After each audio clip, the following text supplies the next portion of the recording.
Hello and welcome to GM Tips. GM Rick here with the Munchkie and the Kitties. Wanted to say hey today. Hopefully everybody is having a wonderful weekend of gaming. I know we're about to here very soon. I'm preparing for the Ruins of Azlant, which is an amazing adventure that plunges a party into our topic today. Exploration. What do you do and how do you prep a party to be prepared to explore somewhere remote and new that they've never been before? In this case, the Ruins of Azlant sends the party out on a ship called Peregrine, and it sends them to Talamander's Bounty, a place and a colony that was established on the continent of Azlant, which is in ruins, by the way. It's islands, volcanic. It is a cataclysmic environment, yet they're going to go settle this island, along with other settlers they're going with. So looking into that, how do you design a campaign? And then how do you prepare for a campaign that is a total exploratory campaign? And I'm not talking about exploring a dungeon or exploring a forest. I'm talking about going out to settle a colony, or a city, or a town, or a thorp, or whatever it may be. It could be a continental exploration where they're sending and establishing a small colony in order to allow for transfer of goods back and forth to the main home country. How do you prep for that? And I think it's an interesting proposition. I think a lot of times when you guys get bored of running campaigns that are sandbox or that are maybe pre-made, a campaign designed around this concept is pretty freeing, honestly, as a GM. What it does, or a DM, it sets an environment to take your players somewhere where, number one, they're not familiar with. Number two, there is limited aid to help them. So where you're going to explore, if the colony has 50 people, it's not going to have a magic item store. It's not going to have 10 wizards you can go visit to get magic items identified and taken care of. You're not going to have 50 churches you can go and shop around. You're not going to have all the potions galore and things that can raise you if something is to happen. You are literally going into an environment that is the unknown. And for me, that excites me as a GM. Why? Because it really lets the players sit back and take a moment to breathe and think about, as they design their characters, what is going to work in that type of environment? What's going to be a benefit to the party? What do we really need that's not covered in all the NPCs we're going with? You may not know, and you may not let them know what all those abilities are. You may just say, hey, you'll have some tradesmen going with you, a couple merchants, and some soldiers, and some regular townspeople, and that's it. And you have nothing else. They may send one or two faiths of church to planets. So if you're in Pathfinder, it could be Abadar, with the god of civilizations, money, wealth, and growth, and law. Or it could be somebody like Erastil, the god of the hearth and the hunt and the home. That is a good god that protects people, but you never know. It could be some Imperials lords that could be sending their church. It could be some very nasty gods and goddesses, like Asmodeus, that could be going. It could be Baal. It could be, oh gosh, what's the one? Milani, or Miliki, or there's so many different gods and goddesses. But again, going out in a colony, they're not going to send 20 clerics. They might send 2 clergy people. And there you go, off into this strange land, where there is no major charting. Maybe you had some forward explorers that did a little bit of exploring to let you know kind of what's there, but maybe some of the real nasty things hid from them. You just don't know. And then how do you get aid? How do you deal with situations where the nearest help could be 6 to 8 weeks away by boat? It's a pretty scary proposition. And usually your characters going out on expeditions like this aren't high level. They're mid-range at best. So maybe you have some 3rd, 4th, 5th levels that are going with the party. And it's only 2 or 3. You're not going to have 60 of them that are going. You have a handful. And what happens if something happens to them? What happens if there's a shipwreck? What happens if things don't go as planned? See, this is the fun of creating this environment. So I think first as a GM, you have to design where they are going. What kind of setting? Is it an island setting? Is it an unknown continent or a lost continent? Is it to a strange foreign land? Like, they did here in the U.S. They colonized a land they didn't know existed. So there's so many different things. Is it a environment that's in the cold, in the warm, in the desert, in the jungles, in the deciduous forest type of environment? What kind of temperatures? What kind of weather? As you pull this together, you're starting to form the real fun of this adventure because you get to decide these things within reason. And it could be a company, kind of like the East India Company, or something that could be from Waterdeep, or down to like the jungles of Chult. I know a lot of you people have been doing the jungles of Chult. To really vitalize that jungles of Chult idea, it is a very uncivilized area of Faerun. There are uncivilized areas in the world of Greyhawk. And there's uncivilized areas in Galarian that are not known. There may be areas that you would sit back and look at and you don't know what's coming. So again, a lot of the fun of this is you are literally taking this experience and you are building something for the players to have to deal with. And then when you're out there, you got to build the feeling for these players. They're out on a ship. They're excited. You're pumping them up to go somewhere they've never been before with strange new adventures. But then there's a flip side to that. The dread starts to set in of going, I'm going to be on my own out here. Other than X amount of colonists, it's us. That's it. And we're facing who knows what. Maybe deadly tribes. Maybe deadly creatures. Maybe an unfriendly environment with earthquakes and volcanic activity. Or surrounded by a sea of nasty creatures like Shahagan.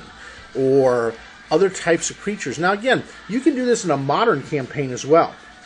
So out in outer space, you're going to a planet and colonizing a planet like Mars, Venus, or some other solar system where the nearest help is years away. Then what? What happens when things don't come around to be as pleasant as you think they're going to be? And then it's you. And that's the foreboding that the players need to feel. And that's something I'm going to share with my players today. You are alone. In this case, they arrive at a colony and things are not right. In fact, things are very not right.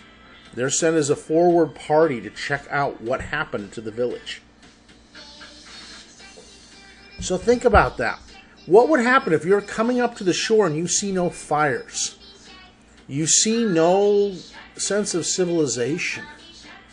Oh, you see buildings and you see a palisade half built, but that's it.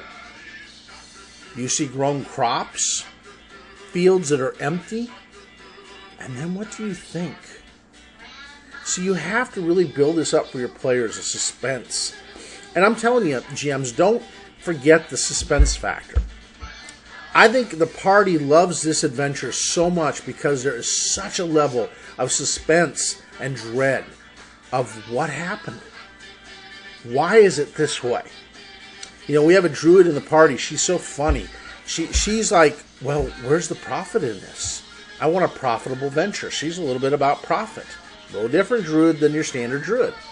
It's interesting to see her work it in her mind by not having an up-and-going village. The sense of profit goes way down.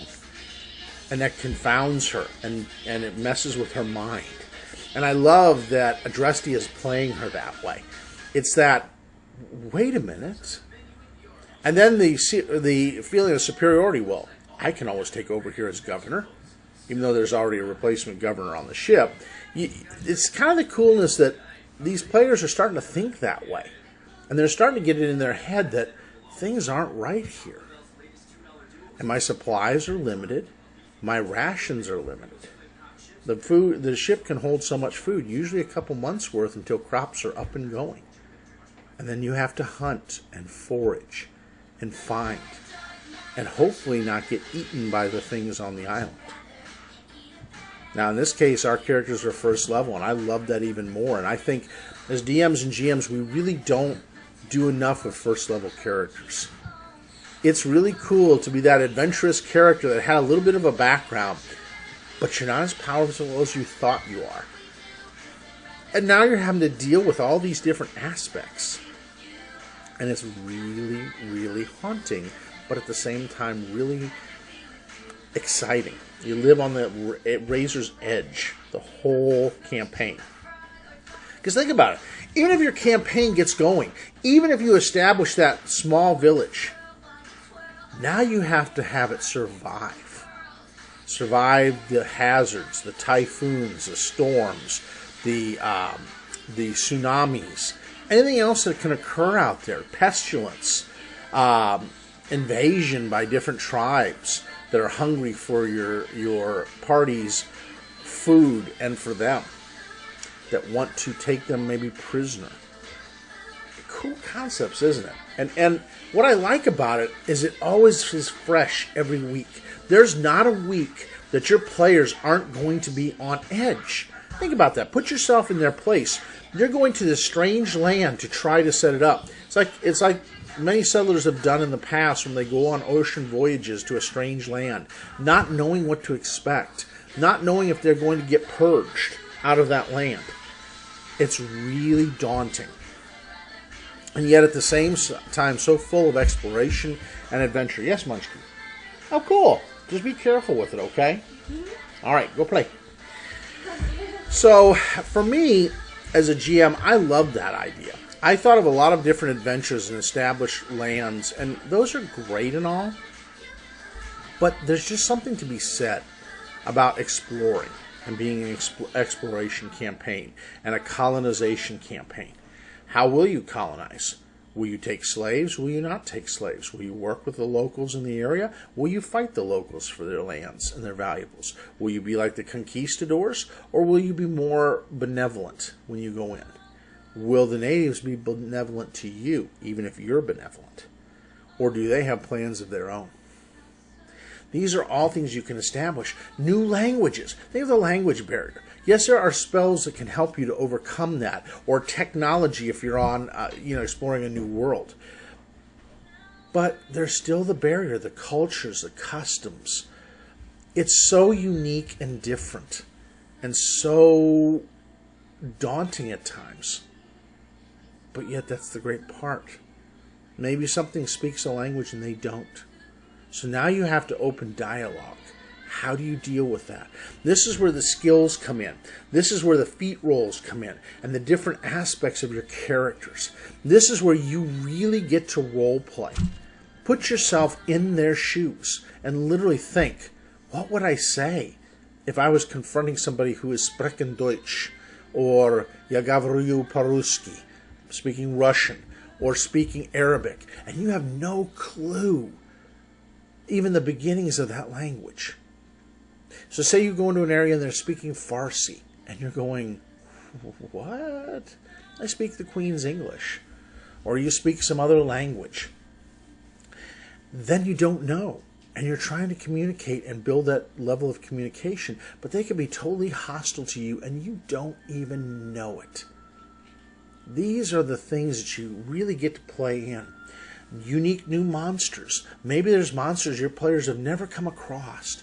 Maybe there's hidden ruins of a once built civilization that hold great wealth and great power. But because you're not used to it, you don't see that, and you don't have that knowledge in your head to deal with.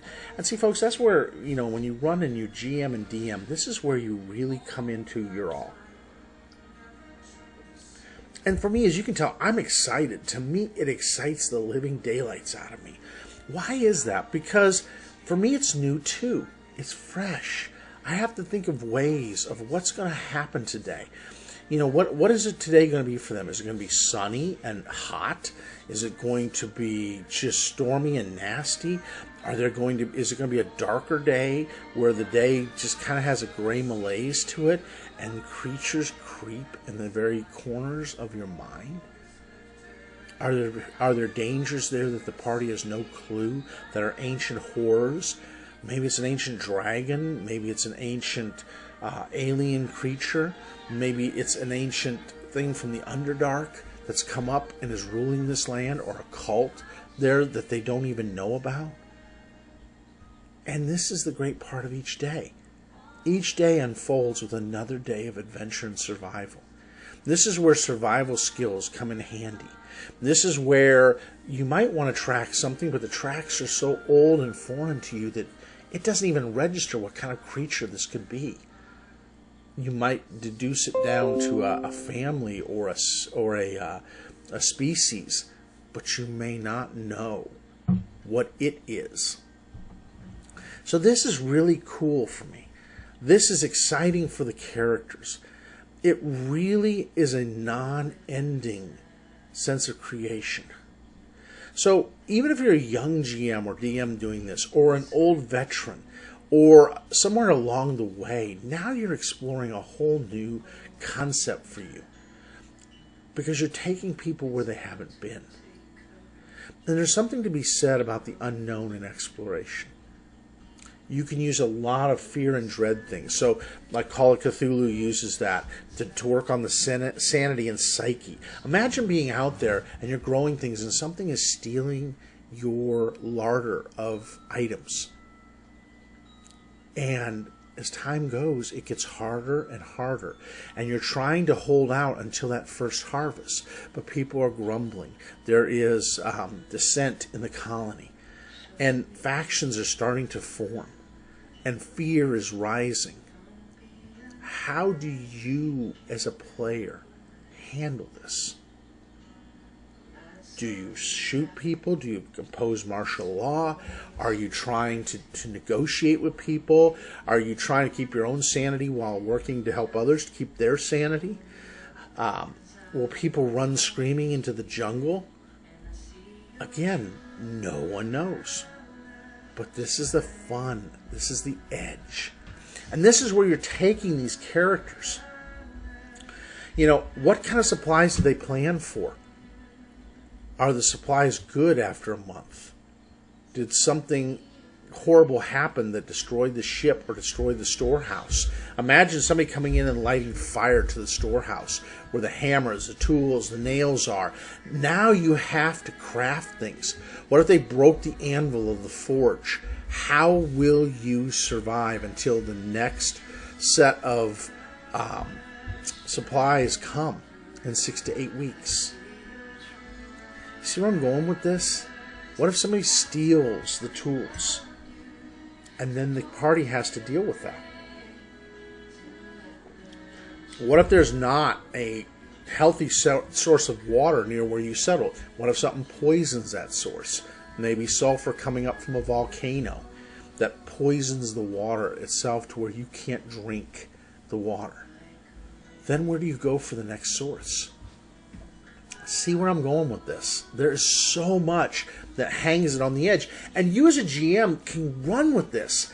And you create such epic moments because day to day, session to session, they are living on the edge. And maybe they have a session where everything's going great. And then the next session, boom, that moment of horror comes along. What do you do? How do you, as a party, deal with these things? And it creates such wonderful moments for your players to role play. And you can form it around their background and their history. Maybe it's something that tugs on the very edge of who they are, or someone they lost in their life, or something that happened that formed them. And now you are taking it to another level. I love this about this game because you can play and incorporate your players' needs so much into this. And it's a never-ending roller coaster ride. Even months afterwards, when they formed it. And then they can look back after the session when they're 20 or 21st, 22nd level and go, wow, we did this. We helped form the part of history. We literally were a part of this. We negotiated, we traded, we built, we helped the people to survive. When we lost people, we reintegrated and retrained people. We got people up by their bootstraps to make this colony work. And now we're seeing the benefits, the bountiful benefits of it. Or maybe it doesn't make it. And you survived to tell the tale. See, this is kind of one of those things that you can have a lot of fun with. And that's why I love role-playing games so much, is you can really set the tone. And again, some people go, well, yeah, I've been there, done this, got the t-shirt. Have you really? Have you taken a party and set them out so far on their own that they don't even know what up and down is? So, again, wanted to kind of go through this GM test. I hope I've got your appetites wet. I hope I've got you guys and ladies thinking about these type of things. If you're bored, if you don't know what to do, this is the way to go in my mind. Because you can set it for a modern day campaign, you can set it for future, you can set it for superheroes, you can set it for fantasy settings, you can set it for pirate settings, you can set it for Steam Age settings. There are all kinds of things you can do that make this so much fun and yet so cutting edge for your party. Keep that in mind. Hopefully I'll be doing some more joint GM tips, but I want to take some time to whet your appetite on this because I thought you would really like it. And Cassie, what the heck are you doing around my mic? Yes, I have a kitty, a gray and white kitty sitting behind my mic looking at me. Oh well, guess we have guests today. Have a great day, have a great weekend, and we'll talk to you soon.